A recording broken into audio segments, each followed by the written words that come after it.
Sim. E eu quero colocar minhas cartas na mesa. Sou crítico tanto do capitalismo em geral quanto do capitalismo americano. E sabe, eu acredito que uma sociedade que tem críticos é saudável. E todo sistema sempre os teve, mesmo que você os silencie por um tempo, eles sempre estão lá. Então, eu parto de uma perspectiva crítica e não tenho muitos conhecimentos especializados, mas conheço muitas das pessoas que administram o governo porque os Estados Unidos, ao contrário do que dizem as bobagens da democracia liberal, são uma sociedade de prestígio altamente estratificada. Então você está falando com alguém como eu, que se formou em Harvard, Stanford e Yale. Se você tivesse isso por 10 anos da minha vida, eu teria obtido todos os diplomas que tenho nessas instituições. Sabe, minha colega de classe no curso de economia era interessante. Vou omitir o nome dela, Janet Yellen, certo? Então, eles são meus colegas de classe e um dos meus professores em Harvard foi Henry Kissinger, etc, etc, etc. Então, sei que saio dessa formação junto com essa parcela da população. E essa é a maior proximidade que tenho com eles. Não mantenho amizade com essas pessoas. Então eu leio o jornal como todo mundo. Mas eis o que eu diria que está acontecendo no âmbito econômico. Você poderia começar por vários lugares. Mas vou começar por um porque muito dramático e ocupa um lugar de destaque em suas mentes. Em um período relativamente curto, passamos de um país com uma dívida nacional relativamente pequena para um país com uma dívida nacional muito grande, de algumas centenas de bilhões de dólares algumas décadas atrás para 35 trilhões, ou seja lá qual for o valor exato. Agora, é tão ruim que, ao longo do caminho, perdemos nossa classificação de crédito a da Standard & Poor's, e a Moody's e a Fitch. As três maiores agências de classificação de crédito do mundo, todas americanas, rebaixaram a credibilidade dos Estados Unidos. Existem outros países que possuem classificação AAA. Nós não somos um deles. Por quê? Porque estamos chegando ao ponto em que Liz Truss chegou há alguns anos na Inglaterra, quando você quer pegar muito dinheiro emprestado e os mercados de capitais dizem que não vão permitir. Você não é e é muito sério. Vocês estão tão endividados que vemos o risco de que a massa da população seja mobilizada por algum político, de esquerda ou de direita, que lance o slogan, porque estamos pagando juros aos bilionários de outros países em vez de alimentar nossos filhos. Esse é um argumento forte, e é um argumento que você, como credor, provavelmente vai perder.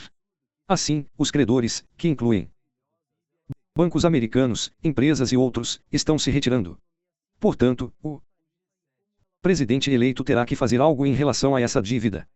Estamos com déficits superiores a 1 trilhão, 2 trilhões por ano. Quero dizer, está fora de controle. Aliás, isso em si já faz parte de um império em declínio.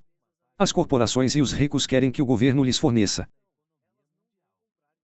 todo tipo de benefícios e serviços, mas não querem pagar impostos. E apoiam os políticos que querem fazer isso. Na Europa também acontece isso. A grande maioria das pessoas também quer coisas do governo. E você o sobrecarregou com impostos. Não dá para fazer muito mais disso. Haverá uma revolta. Se você tributar as empresas e os ricos, não receberá as doações. Se você taxar as massas, não conseguirá os votos. Então, a solução é você pedir emprestado. Você vai até as corporações e os ricos e diz: não vamos cobrar impostos de vocês, mas vocês precisam nos emprestar esse dinheiro que não estamos tributando, e nós o devolveremos a vocês com juros. Para os ricos, isso é, obviamente, maravilhoso. Que escolha maravilhosa entre pagar impostos e emprestar dinheiro ao mesmo governo. Assim, as dívidas disparam porque esse arranjo político não produz outro resultado que ninguém esperaria. Mas agora você chegou ao fim, como todos os outros que tomam empréstimos compulsivos. Seu crédito disponível acabou. Por que estou enfatizando isso? Porque o Sr. Trump, cujo domínio dessas questões não é dos melhores. Caso você esteja preocupado, posso garantir que Scott Bennett, seu conselheiro, está ao lado dele.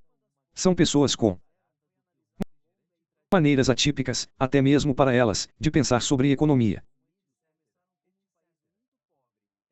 Em todo caso, eles chegaram com essa ideia. Estamos em apuros terríveis. Não podemos e não vamos tributar as corporações e os ricos. Isso está fora de questão. Isso é um tabu. Nós nunca faremos isso. Então, o que sobrou? Como vamos manter o sistema funcionando sem contrair empréstimos desenfreados? E a resposta é, bem, é uma situação desesperadora. E uma situação desesperadora. Vamos lá. Apelos por medidas desesperadas. E isso significa que nossos aliados terrestres não podem mais ser isentos. Só isentamos as nossas próprias empresas e os nossos próprios ricos. Eles são aqueles de quem sabemos que precisamos cuidar. Mas já não fazemos isso pelos canadenses, pelos mexicanos ou pelos europeus. Não importa o quão próximo você tenha sido como aliado. Gostaríamos muito de continuar cuidando de você como sempre fizemos, mas agora. Repare na minha linguagem. É essa imagem como se nós as tivéssemos carregado em vez de as termos arrancado. Tudo faz de conta, mas é assim que as coisas estão estruturadas e é assim que eles pensam. Absolutamente.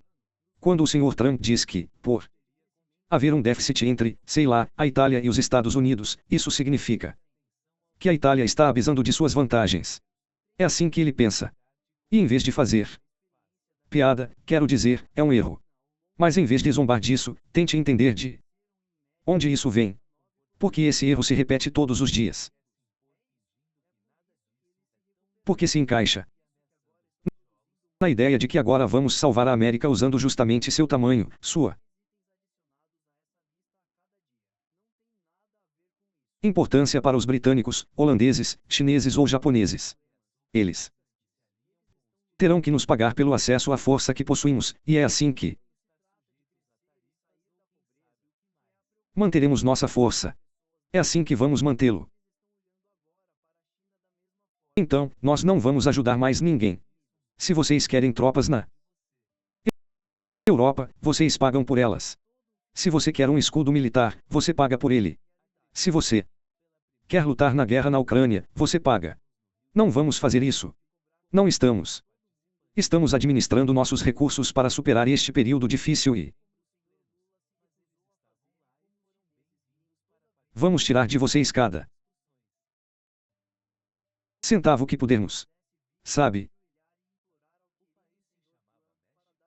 Ursula von der Leyen assinou um acordo com o presidente no qual ela se compromete, se eu entendi corretamente, e se eu estiver errado, por favor, me corrijam, a comprar 750 bilhões de dólares em gás natural liquefeito dos Estados Unidos nos próximos 10 anos e um valor igual, cerca de 750 bilhões de dólares em investimentos, que ela já se comprometeu a fazer. Então, vocês vão pegar dinheiro arrecadado na economia europeia e trazê-lo para os Estados Unidos, tributando a população local para financiá-los. Os políticos que estão fazendo isso serão destituídos do cargo por causa disso. Quer dizer, eu fico perplexo com a forma como eles conseguem funcionar. Eu sei como isso é feito na Europa. Sabe, eu teria que entrevistá-lo. Você teria que me ajudar a entender como funciona esse jogo de demonizar a Rússia e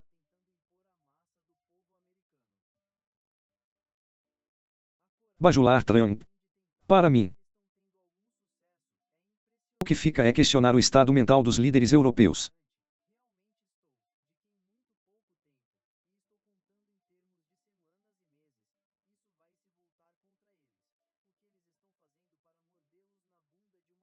Acho que a mentalidade deles é que, neste momento, Trump está jogando todo o tabuleiro de xadrez para o alto e eles querem que, quando as peças se encaixarem. Como mencionei antes, quando as novas linhas de batalha forem traçadas, os americanos vejam os europeus como parte integrante do país, essencialmente.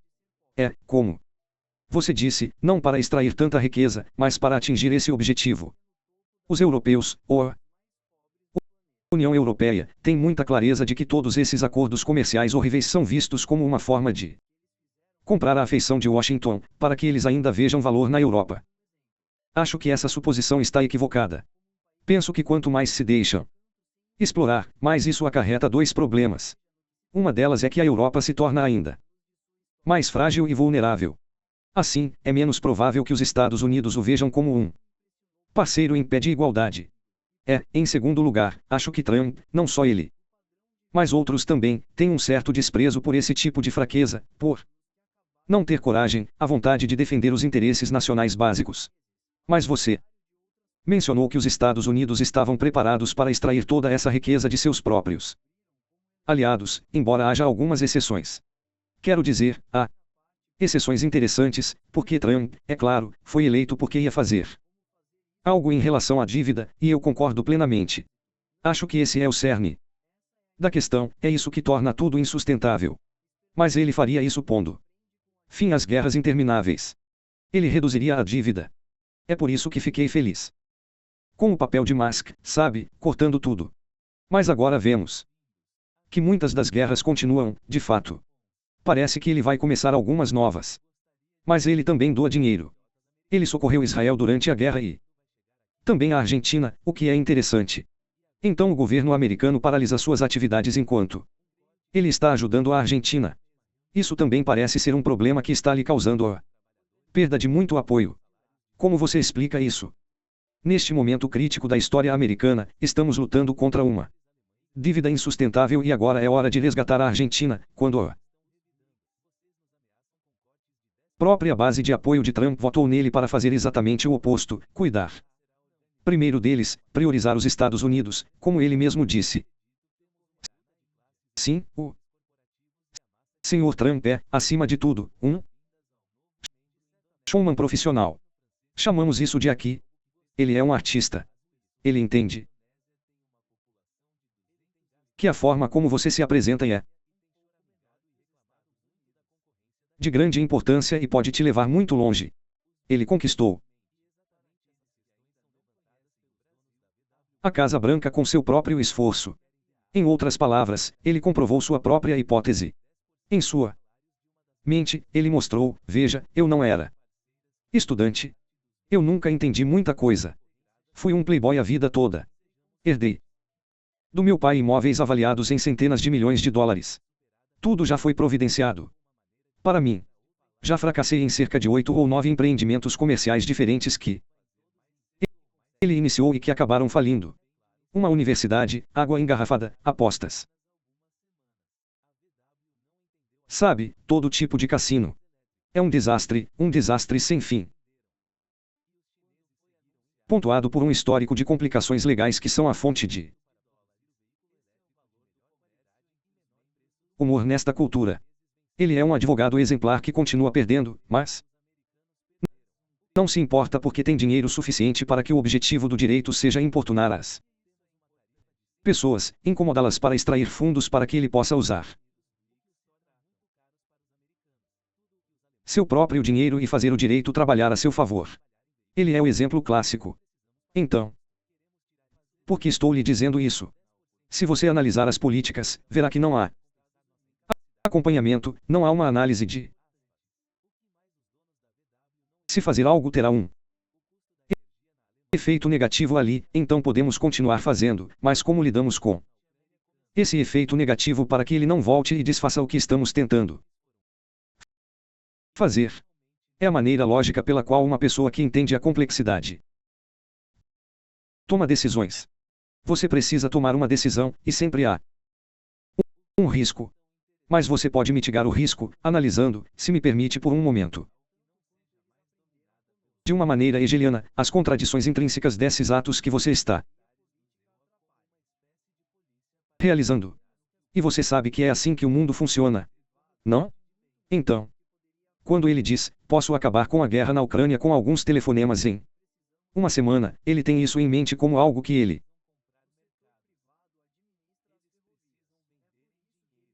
pode fazer.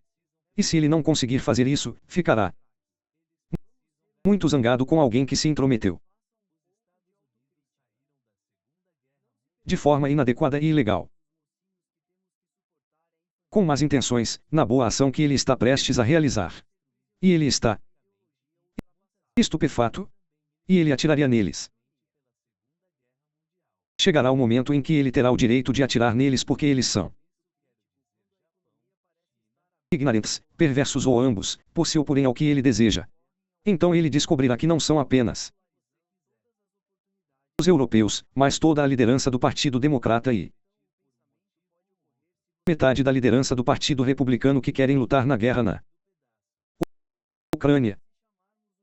E eles não vão deixar que ele faça isso. E são muitos, e tem muita influência nesta sociedade. Ele consegue. Ele poderia ter feito isso. Mas para isso, ele teria que fazer algumas concessões que não queria fazer. Porque aqueles que ele podia ver poderiam prejudicá-lo. Então, não, ele vai passar por cima de todos. E fechar um acordo com o Sr. Putin. É isso que ele vai fazer. Aliás, isso não acabou. Se essa situação piorar, ele provavelmente tentará fazer isso novamente. E sabe como os russos vão reagir? Eu não sei. Tenho certeza de que eles pensam nisso o tempo todo. Ele não pensa nas consequências. Então, como você bem observou, rapidamente e corretamente, você acabou de comprar uma eleição na Argentina porque Trump deixou muito claro,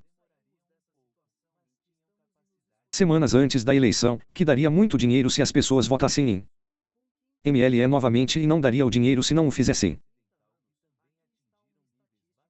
Não sei quão importante isso foi e não sei quanta atividade secreta complementou essa atividade aberta, mas para um país que acabou de passar por uma luta traumática sobre a suposta interferência estrangeira em nossas eleições. É preciso parar e respirar fundo para perceber que foi tão fácil para o Sr. Trump interferir nas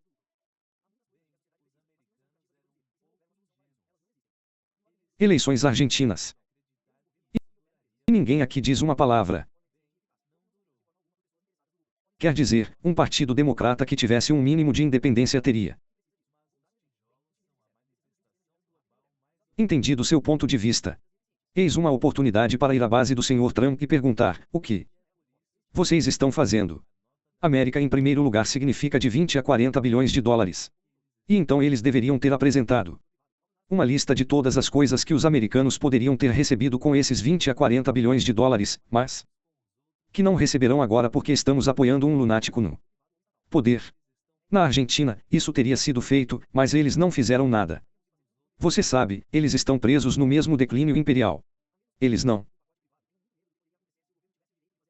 vão dizer que não, por isso não falam muito sobre os barcos. As melhores declarações no Congresso dos Estados Unidos contra o assassinato de pessoas nos barcos vêm de um político republicano muito teimoso. Em Kentucky, Paul se levanta e diz: que diabos é isso? Você, juiz, júri e executor, Sr. Trump. Sozinho em águas internacionais. Quer dizer, o que os democratas que ouviram o discurso dele disseram: nada. Sim, eu ouvi fazer outros comentários também, dizendo que cerca de 1 em cada 4 barcos que são verificados em busca de drogas não têm drogas ou estão enganados. Então ele disse: bem, se seguirmos os mesmos números, estaremos matando uma em cada 4 pessoas inocentes.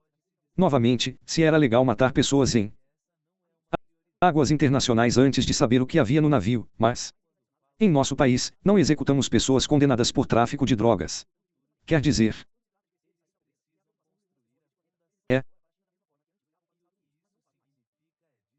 mas deixe-me avisá-los. Deixe-me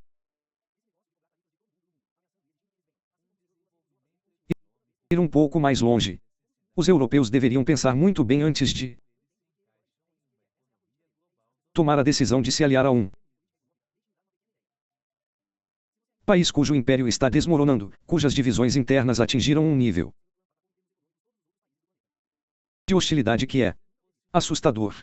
Sabe, e com o exemplo dele dos barcos e o exemplo do ICE, o que está acontecendo internamente, quer dizer. Você vai ficar do lado de quê? Dos ideais democráticos liberais do passado. Isso é passado. A única maneira de isso voltar é se o Sr. Trump. O que ele não vai fazer, o que ele está fazendo. Se o Sr. Trump provocar uma reação contrária. E o Sr. Mandani. Se ele for inteligente e tiver bons conselheiros. O que eu suspeito que ele tenha, ele vai entender que sua alavanca de poder mais importante está bem aqui no centro financeiro do capitalismo ocidental, que é Nova York, onde estou sentado agora. Ele vai entender que precisa ir e vai até o chefe do JP Morgan Chase e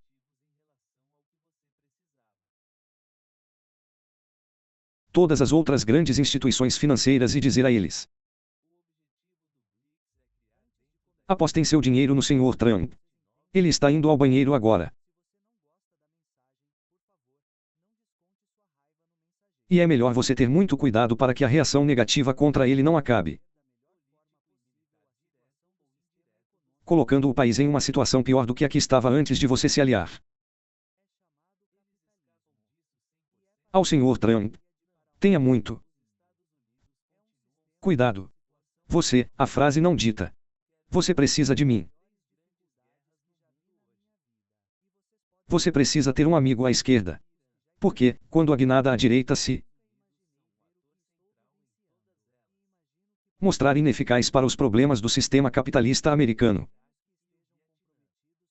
você sabe para onde a classe trabalhadora vai. Para a esquerda. E permitam-me lembrar a todos que, na última vez em que o capitalismo entrou em colapso, na década de 1930, a classe trabalhadora americana se voltou para a esquerda, produzindo repentinamente dois partidos socialistas e um partido comunista de enorme porte, que trabalharam em conjunto com a CIO para unificar os sindicatos da classe trabalhadora americana de uma forma nunca vista antes e nunca mais vista desde então. Esse foi o auge. A década de 1930 produziu a coalizão do New Deal, que gerou a Seguridade Social, o seguro-desemprego, o primeiro salário mínimo e o emprego público de 15 milhões de americanos. Uau! Então, como foi pago? Tributando as empresas e os ricos. E quem fez isso? Roosevelt, um democrata centrista, fez campanha em 1932 por um orçamento equilibrado. É isso que você sabe, ele não tem nada de esquerdismo. Nem um pouco. E de repente, uau! É isso que eles precisam ter em mente agora que o Sr. Mandani está lhes dando uma amostra chocante de como isso pode acontecer aqui mesmo, na cidade de Nova York. Toda a liderança da classe capitalista de Nova York saiu às ruas para impedir o Sr. Mandani. Michael Bloomberg doou 8 milhões de dólares do próprio bolso, assim como o chefe do Airbnb e o chefe da Home Depot. Esses são os bilionários deste país, injetando dinheiro em tudo em vão. Tudo por uma derrota ignominiosa. A eleição não foi acirrada. De jeito nenhum. Foi algo avassalador. E eu estou bem no meio. Votei naquela eleição porque moro em Manhattan e sei o que meus vizinhos vêm me dizendo, algo que eu não conseguia acreditar nos meses seguintes. Eu não acreditava que ele pudesse fazer isso, mas todos os meus vizinhos votaram em Mandani. Judeus, idosos, jovens. E você sabe o que era? E talvez haja uma grande pista aqui. Não era a favor do socialismo. Olha, eu gostaria disso, mas não foi o que aconteceu. Quem me dera, mas não posso. Este foi um voto contra o status quo e tudo o que se relaciona a ele, ou que soa ou cheira a ele. O senhor como é um democrata veterano, do mesmo nível que Clinton e Obama. Ninguém quer mais isso. Os republicanos são ainda piores. E o que eles queriam? Eles queriam algo diferente. E o que poderia ser mais diferente na América do que um socialista muçulmano? Parecia uma piada. É como se ele estivesse usando uma placa. Você quer algo diferente? Aqui é diferente. E as pessoas disseram exatamente isso, é isso que queremos. Sim? Bem, tudo começa quando percebemos que, quando o status quo se torna insustentável, as pessoas estão dispostas a causar grandes transtornos ao sistema, pelo menos para conseguir mudanças e romper com um status quo que sempre se reproduz. Acho que a grande ironia aqui é que foi isso que elegeu Trump, porque ele disse, essas elites não são quem nós somos. Eu vou te salvar. E eles realmente jogaram essa pedra no sapato do sistema. Mas agora, é claro, é ele quem está gerenciando essa recessão econômica. Bem, parece que a melhor coisa que posso fazer é dizer às pessoas que é realmente maravilhoso. E você sabe, nós temos a economia mais aquecida do mundo. Mas, como pessoas, você sabe, eles percebem que esse não é o caso para eles. Bem, o mercado de ações pode ter subido, mas o padrão de vida continua em dificuldades. Eles vão atacar a próxima pessoa que aparecer para atrapalhar. E esse poderia ser o seu novo prefeito. Isso mesmo. Pode ser. E posso garantir que em todos os Estados Unidos, em todas as cidades e vilas, existem pessoas como o Sr. Mandani que agora estão pensando em fazer um esforço político em suas comunidades. Isso é o que você permitiu. Se você me deixasse tirar o gênio da lâmpada e colocá-lo de volta, não estaria disponível. Ele já está se expandindo de forma amorfa por toda parte, e não há garrafas suficientes, nem pessoas suficientes, e as implicações disso, estou te dizendo, só agora estou começando a me dar conta, e elas me cercam literalmente o dia todo.